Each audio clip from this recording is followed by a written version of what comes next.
Yo, what's good, YouTube? This is Jay from TNJ, and welcome back to the Mariners franchise. Sitting here at 23-12, just about 35 games through the season. We're 4 games up on the Rangers and Athletics and Angels, who are kind of grouped together right now. So Joey Wendle and Rhys Hopkins are the leaders in the AL in average, so pretty surprising to see those two at the top. Just looking at Joey Wendle, he is definitely having the greatest start to his career. He is at 93 overall now at 31 years old, still beat potential. That's actually really, really good, as he's been on the Tampa Bay Rays for 5 seasons now. Looking at his contract, he is going into an arbitration year as well. But no surprise here, Mike Trout is leading the AL in OPS, hitting over 118. And I mean, this guy is just amazing. Let's just look at his last couple of seasons. He had 325, 295, and 357. In the first year of the franchise, he hit 308. So I mean, definitely just right where it's just normal Mike Trout. This year has definitely been his best start. So we'll see where he ends up. He's actually off to a really good start. 10 home runs already. All right, so let's get to the month of May. I'm going to try to get through this month and get to the draft. Let's see what we do here. So we are in a critical situation here. Bottom of the 9th inning. Runners on first and third and 1 out. Can we turn the double play or get the out at home? We'll see. All right, Austin Romine at the plate. Let's just see what we can get here. And we do have Iñalo Gomez on the mound. We do get the first strike. There we go, 97 mile an hour. All right, we got him 0-2. We're going to give him an outside slider on this pitch, see if he bites. Oh, no, we left too much over the plate. We are going to try to turn 2. Let's see if we can do it, and we do get it with 35 speed at the plate. We get out of that jam. That's a nice turn. All right, I think Domingo Santana is one of those guys that is on the bubble. Oh, and it's a chopper to third base, but he is on the bubble. I don't really know what the future for him in this series is, and I think he's just a serviceable outfielder. Nothing too special about him. And I think that, you know, I really like him. And I played with him in my Brewers franchise, now this one, and also my Miami Marlins franchise. And it just doesn't seem like he's that good this year. I just don't know what it is. All right, that's not a bad hit. There we go. Starting out the 11th inning with 1 out. Hit through the infield, and Domingo's on first. The CPU always seems to think you're going to swing at like a worse pitch than you swung at before. There's a hit through the infield, and we're not going to go to third on that one. Domingo, 45 speed. Not going to try that one. He would have been gunned down. All right, 2-1 count. I should be getting something good to hit with Tim Beckham. Let's see what Reyes gives us. And he gives us a low one, and that one is going to get through the infield. We're going to hold up Domingo at third base just because he does not have the speed to score on that one, but its bases loaded.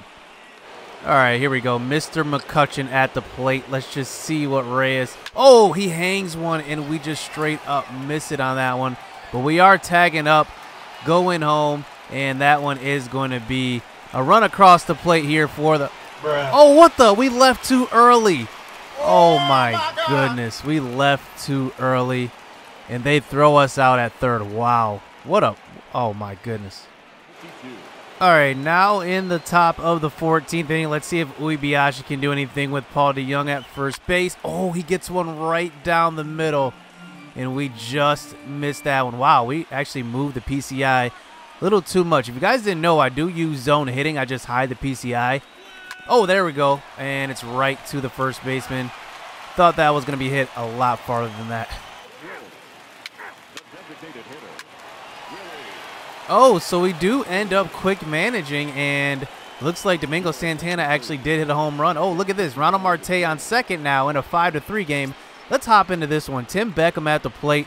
Let's see if we can add some more insurance on the board. Trevor Rogers is on the mound as well. Let's see what we can do here. And oh, he gets a pitch to hit, and he's going to drive it deep on the first pitch. And wow, that's into the second deck on that one. And it's a 4-run game, 7-3 now for the Mariners on the road versus the Twins. Remember, they actually did sign Corey Seager in the offseason. So, man, 7-3 on the road, finally getting some runs on the board in the 15th. That's a big swing. All right, now we move into the bottom of the 15th inning. Anthony Rendon at the plate. Dan Altavilla on the mound. Let's see if we can get the strikeout here. 0-2 count, and he is going to watch that one. Man, that was a perfect location on that one. And we get the win here, 7-3 on the road. Okay, let's keep moving along here as we do end up getting into another critical situation, down 2-1. We're actually going to sim this one. Oh, so we win this 3-2. I guess it was a good choice to sim it. And now we get into another one. Mallex Smith, a home run away from the cycle. Why not? Let's hop into it. Let's see if we can do it. All right, here we go, Mallex Smith. Let's see what you got. We're up 10-4, so we got this game in the bag pretty much, unless we just collapse in the bottom of the ninth. But, oh, there's a, oh, okay, it was all right, pitch. That was inside fastball. Could have turned on it, but I was late. Up, and he's going to hit a little chopper to second base. That's going to be an easy fielder's choice on that one, but Mallex Smith just short of the cycle. So we do end up winning this game as well, 10-5. They do actually get a run in the ninth inning, but they needed 5 more. 12 hits to 16 hits. I mean, man, what a game from both teams. So let's see if we can get to the draft in this episode and see how far along we can move. Hellickson in a critical situation here. He has a shutout here in the 8th inning, bottom of the 8th. Yeah, they want me to pitch this one. Luke Voigt, Lindor at second. Let's just simulate to the end. We're going to win that one anyway. Yeah, 4-0. We get the win. Wow, did we just sweep them? Oh, Tim Beckham's out for 1 to 2 weeks. Ah, man, I hate to do this one. Let's put him on the 10-day injury list. Let's see who's going to be a replacement here. I'm just looking at some other of our minor leaguers. Actually doing really well, that it looked like.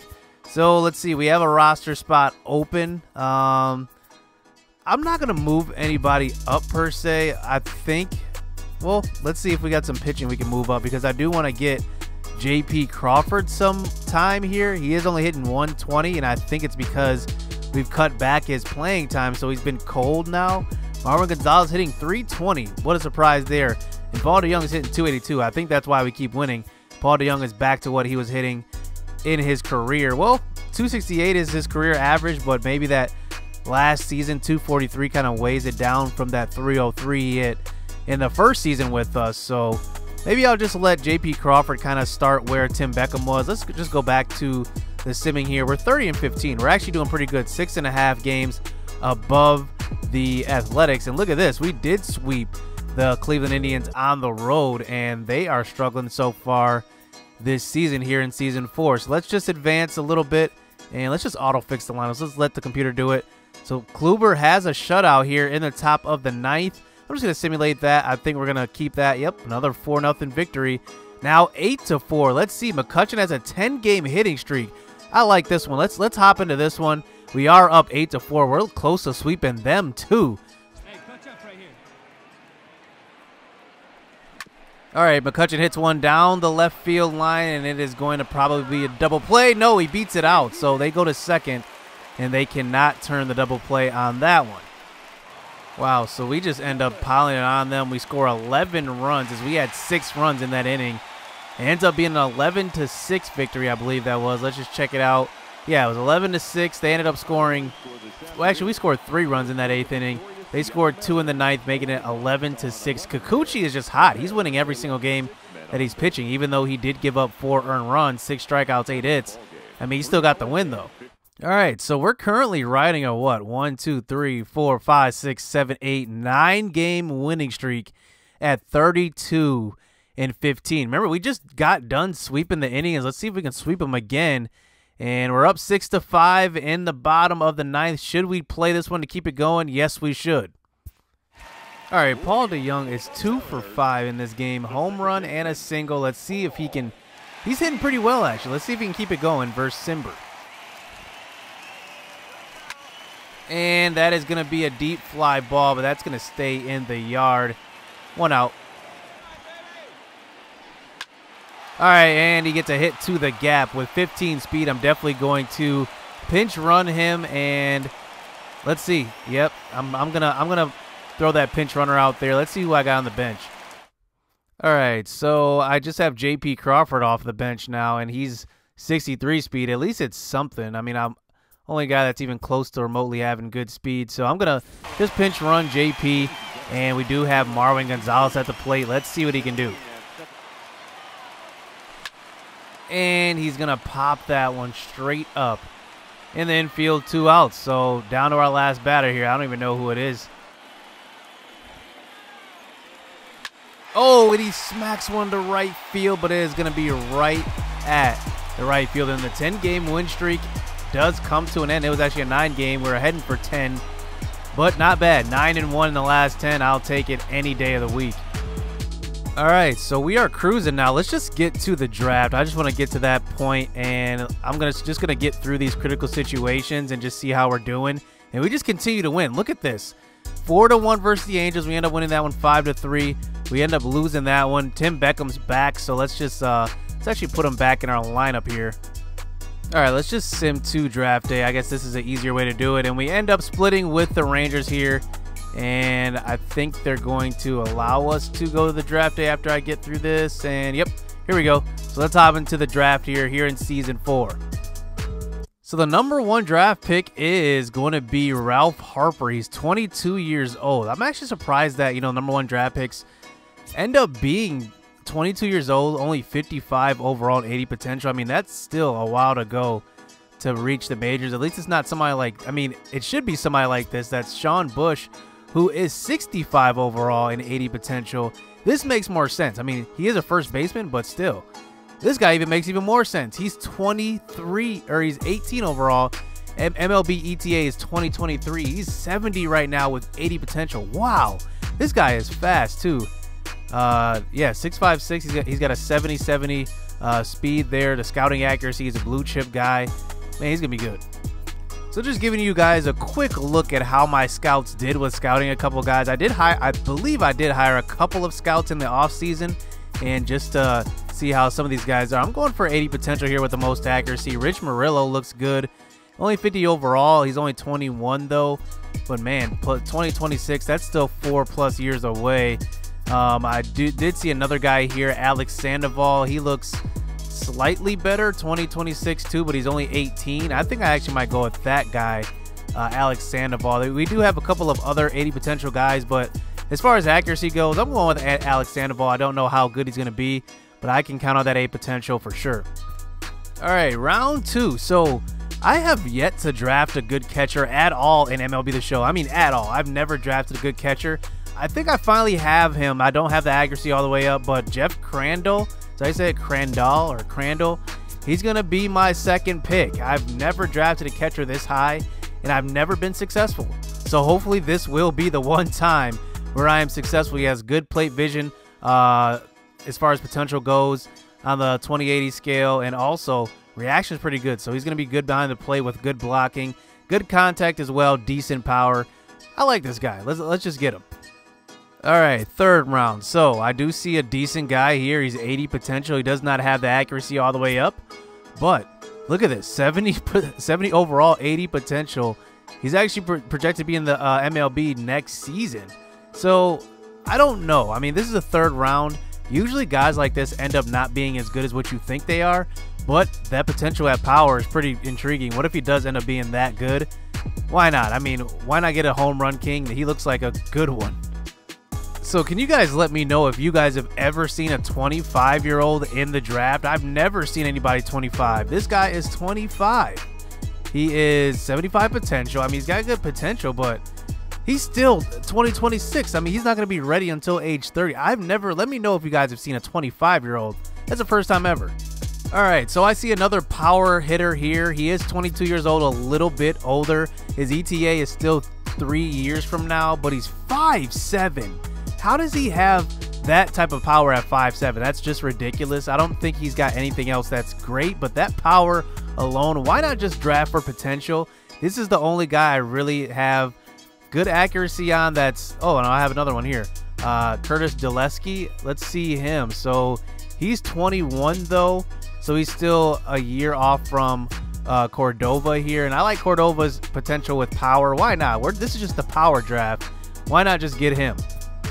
Alright, this is the draft where I did a poor job of drafting pitchers, and usually every draft I draft a couple of pitchers who end up actually being pretty decent. So I'm going to get one of these guys based off just potential, and I guess these are guys that are just added to the board. And right now, I mean, this guy, I'm not going to draft him because I think that's a trap. 2023, 70 overall, 80 potential. I think that's way too good to be true. So let's go with this guy, Mitch Miura. He is a righty. It looks like he bats left, but 21 years old. We do not have any accuracy on him, but oh well. I mean, we just got to at least try something, and let's see if we can just end up striking gold all of a sudden. All right, round 6. Look at our pool of players. Pretty, like, literally nobody. So, you know what? I got to go with one of these pitchers again because it looks like Ray Daniels is an 80 potential guy, but I just picked up a couple of position players. So I'm going to go with another pitcher here, Bob McClellan. I have no choice here. It looks like he's going to be really good, but I doubt that he's going to be that good. Maybe he will, maybe he won't. Why not just go after him? 22 years old, though, so a little older. 6 foot, righty. Why not? So, looks like we completely whiffed on our first round pick, Alex Sandoval. He's 18, C potential, 54 overall. Wow. That's probably our worst first round pick we've ever had. But it does get better. Second round pick, Jeff Crandall, ends up being really good, actually. He has good hitting right now. Great contact, 80 versus right-handers. Good clutch, too, 72 clutch. And he's got good defense, just like we wanted. So I am definitely not mad at this pick. A B potential. He's 86 potential, so that's pretty good. Ken Swift ends up being a 20-year-old, and he actually does have good power. I mean, but he's C potential. I don't mind this. He's 20 years old. He still has some time to develop. Miguel Cordova, we definitely whiffed on him, though. D potential, 60 overall. I'm not even going to talk about him. But Mitch Miura. So we actually did draft a good starting pitcher. 21 years old. He's B potential, only 56 overall. So he's going to probably be an A-ball. Bob McClellan ends up being just decent, not really great at all. I say the best pick of this draft. Well, I'd say Mitch Miura actually was a good pick there. We just guessed. But Jeff Crandall, I mean, he's 86 potential. We didn't have any A potential guys in this draft. But, I don't know. He ended up being pretty good to me. That's a good catcher. I haven't seen a catcher this good in a while. It's usually very low overall and high potential. Never somebody that's pretty good potential and pretty good overall to start. So I think this is a good stopping point for this episode. I just wanted to get through the month of May and get to the draft as well. And I think that this team is going to be really, really good. I mean, if you just look at the standings here, we're 6.5 games up on the Athletics, who are actually having a good year. Remember, the Athletics are trying to make moves on us. They do have Puig, and they have a good, I'd say they have a solid lineup. Let's just look at their roster because they are actually creeping up on us as, going the wrong way here. But the A's, they have Matt Olson, who's now 94 overall, still a potential. Look at him, man. What is he hitting this year? Only 268. Wow. At 94 overall, look at those hitting attributes.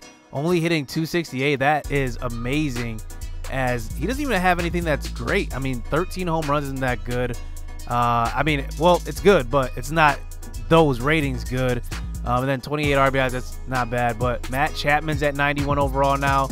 He's only hitting 239. Wow, how are they even winning games? Yasiel Puig is only hitting 263. I mean, wow, how are they winning games? Their pitching must be lights out right now. Let's just look. Sean Manaea is 118 whip, 6-2. 105 whip for Caleb Smith. Okay, now I see. 107 whip, 124 whip. Okay, they're doing a pretty good pitching. Pretty good job pitching, except Garrett Richards here. He's struggling, 193 whip. But, man, that's just crazy. The greatest thing about this right here is that we have 4 starting pitchers that only have 1 loss. I mean, look at this. Corey Kluber, 4-1. Kikuchi, 7-1. And then Rodon, 6-1. Salazar, 5-1. Wow. Hellickson does drop a little bit. He does have a 119 whip, though, which isn't bad.